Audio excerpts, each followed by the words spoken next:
Isaac Moutombo, j'aime bien t'appeler journaliste intelligent. Tina Beni, Tina Kolwezi, l'émission est suivie, en tout cas, félicitations. La qualité était, yo allez l'issue à peuple. Au ministre soit armé, au ministre pas l'institution et à pays. Je vous dis la vérité. Même les lobes en cause de ma famille, à ce moment café, qui ne sache bien qu'à le café on était après demain. Nauti ko sambe na nzambe, nauti église. Mesdames et messieurs, bonjour et bienvenue à ce nouveau numéro qui parle de l'éducation en République démocratique du Congo. Si je fais cette émission de manière très rapide, ce qui n'a éliminé rapidement pour parler de l'éducation en République démocratique du Congo, parce que je trouve qu'il y a certains journalistes, certains Congolais qui complotent avec certains politiques pour clouer la République démocratique du Congo. Rappelez-vous qu'il y a un Chinois qui a dit, si vous voulez détruire un pays, commencez par son éducation. Mesdames et messieurs, Félix Tshisekedi au pouvoir en 2019, début 2019, il lance la gratuité de l'enseignement sur toute l'étendue de la République démocratique du Congo. Mais il fallait un metteur en scène pour mettre en pratique cette gratuité, ces programmes qui étaient encore immatériels, matérialiser ces programmes. Et nous avons vu Willy Bakonga le faire de main de maître jusqu'à ce que les enfants congolais, plus de 6 millions de Congolais ont repris le chemin de l'école. Les enfants qui n'avaient pas espoir d'étudier un jour ont repris. Mais qu'est-ce qui arrive aujourd'hui? Les écoles commencent à pleurer en ce qui concerne le frais de fonctionnement. Qu'est-ce qui arrive aujourd'hui? Les enseignants pleurent. On leur avait ajouté quelque chose après Bakonga, mais après on l'a retiré. Les enseignants qui se vantaient de Willy Bakonga, qui auraient ajouté, qui avait d'ailleurs, il ne faut pas que nous puissions le mettre au conditionnel, qui avaient triplé leur salaire, pleurent aujourd'hui. Devons-nous parler de celui qui a marqué le temps dans ces ministères de l'EPST ou pas? Devons-nous nous taire face à cette descente aux enfers de la gratuité de l'enseignement après Willy Bakonga? Nous en parlons. Avec qui sur ces plateaux? J'en parle avec l'un des Congolais, des jeunes qui émergent dans le monde politique en République démocratique du Congo. Bonjour et bienvenue, monsieur. Bonjour et merci pour l'invitation, cher Isaac. Nos salutations vont directement à tous les Congolais et surtout aux parents qui en 2019 avaient eu l'espoir. Quel espoir? L'espoir de voir leurs enfants étudier, l'espoir de voir leurs enfants étudier correctement dans des écoles publiques où aucun parent ne voudrait encore envoyer les enfants. Aujourd'hui, ou en 2019, 2020, ils avaient eu au moins cet espoir. L'espoir de certains Congolais qui, et surtout enseignants, là je vais maintenant parler des enseignants, qui avaient vu un de leurs devenir porteur de leur voix au niveau national, quand je dis pas au niveau de la représentation, mais au niveau du gouvernement. Parce que d'habitude, il y a des enseignants, pas enseignants, qui représentent les enseignants.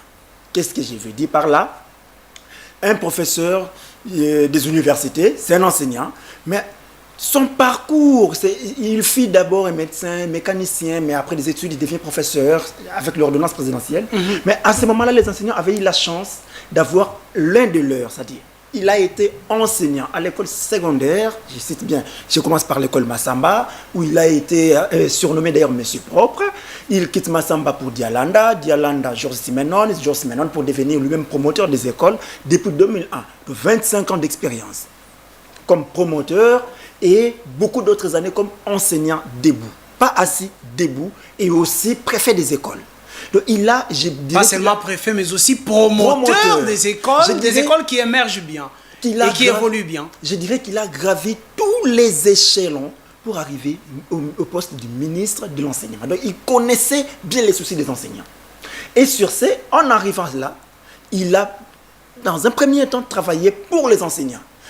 Rappelons-nous, il arrive, il y avait avant lui M. Emery Okunji qui avait lancé la gratuité de l'enseignement, mais à tous les niveaux. De manière partielle, hein? De manière partielle, à tous les niveaux. Ne sachant pas que cela ne concernait que l'école primaire. Mais lui avait dit maternelle, primaire, secondaire. Et l'homme vient trouver cette situation, il l'a gérée.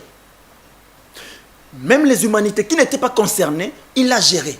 Donc des fois, quand les gens l'accusent, non, il avait payé des écoles fictives, mais ne sachez-vous pas que l'enseignement secondaire n'est pas repris dans la gratuité de l'enseignement. Très bien. Mais si je vous ai invité... au moins, il avait porté cette charge-là, il a payé, il n'y avait pas de réclamation.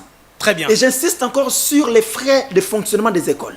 Si je vous ai invité, c'est parce que nous avions fait un plateau ici parlant de l'évolution de la gratuité de l'enseignement. Comment est-ce que la gratuité de l'enseignement fait une descente aux enfers aujourd'hui avec les gens qui ne connaissent aucune réalité de l'enseignement. Mais il y a des gens qui s'élèvent pour dire on ne peut pas parler de Bakonga en République démocratique du Congo. Ça, c'est une chose que j'ai... La toute première question, vous avez fait combien d'années dans l'enseignement avant de devenir politique? J'avais 16 ans. 16 ans. Moi, j'ai fait 15 ans dans l'enseignement primaire, secondaire et professionnel et technique. Donc, quand on parle de l'enseignement, nous sommes dans le domaine et prêts à... Nous sommes bien disposés à le faire. Nous naviguons dans notre... C'est notre Très bien. rive. Merci beaucoup. Nous naviguons là où nous connaissons. Merci. Il y a une chose. J'ai remarqué que tous ceux qui sont avec les citoyens Félix Tshisekedi, plusieurs ne l'aiment pas. Surtout ceux qui se disent communicateurs, ceux qui se disent des journalistes pro-Tshisekedi ne l'aiment pas.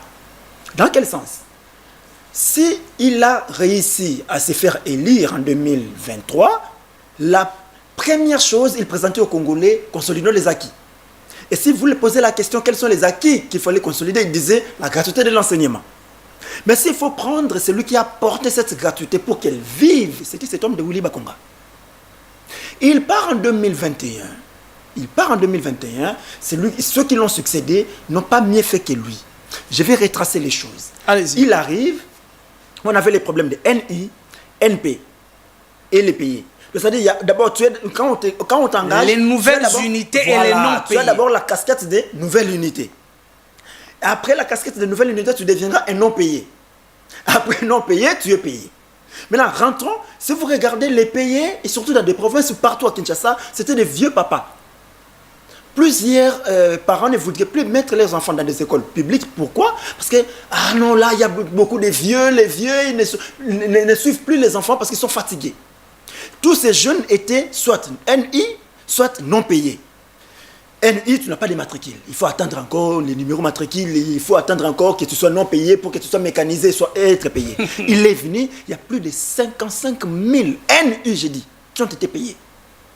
55 000 à travers la République. Et à qui revient cet honneur-là? C'est au président de la République voilà. Qui a initié ce programme. Voilà. Si les gens s'attaquent à Willy Bakonga, il faut dire carrément qu'ils s'attaquent à celui qui l'avait nommé, à celui qui avait porté cette vision-là de la gratuité de l'enseignement. Je vais évoluer. Il arrive, il laisse des choses de la manière dont il a laissé. Je prends l'année qu'il a organisé les examens d'État, année scolaire 2019-2020, en plein Covid-19. En plein Covid-19, il a organisé les examens d'État et il n'a pris dans le caisse de l'État que 5 millions. 5 millions. Mais il y a cette dame qui est venue aujourd'hui. Je vais encore dire, une fois j'ai dénoncé la façon dont les inspecteurs se comportent dans des écoles. Très bien. Je vais citer même une dame, Brigitte, inspectrice au pool Ngalema 2. La seule compétence de cette dame, c'est être sœur à la ministre. Oh là là. Seule compétence qu'elle a en elle. Quel ministre? De l'enseignement, Raïssa Malou. Or, les inspecteurs ont pour rôle de contrôler et de former les enseignants. Maintenant, lorsqu'un inspecteur commence à se faire former par les enseignants, il faut comprendre où va l'enseignement. Et sous Bakonga, la situation était différente. Très différente. Nous connaissons des inspecteurs de grand niveau. On n'a pas connu des inspecteurs qui venaient battre, qui venaient taper la porte, qui cherchaient le frère ou la sœur à ministre. On n'a pas connu ça. Et s'il faut dire encore des choses, nos détournements, d'INAC et autres, les gens, Willy Bakonga a payé les gens pour parler de lui. Willy Bakonga était ministre, il ne s'est attaqué à personne dans ce pays, alors que tout le monde s'attaquait à lui. Seule chose qu'il a fait, c'était mieux faire, laisser dire. Il a travaillé, il vous donne les résultats, et c'est sur ces résultats qu'il parle aujourd'hui. On fait la politique comparative.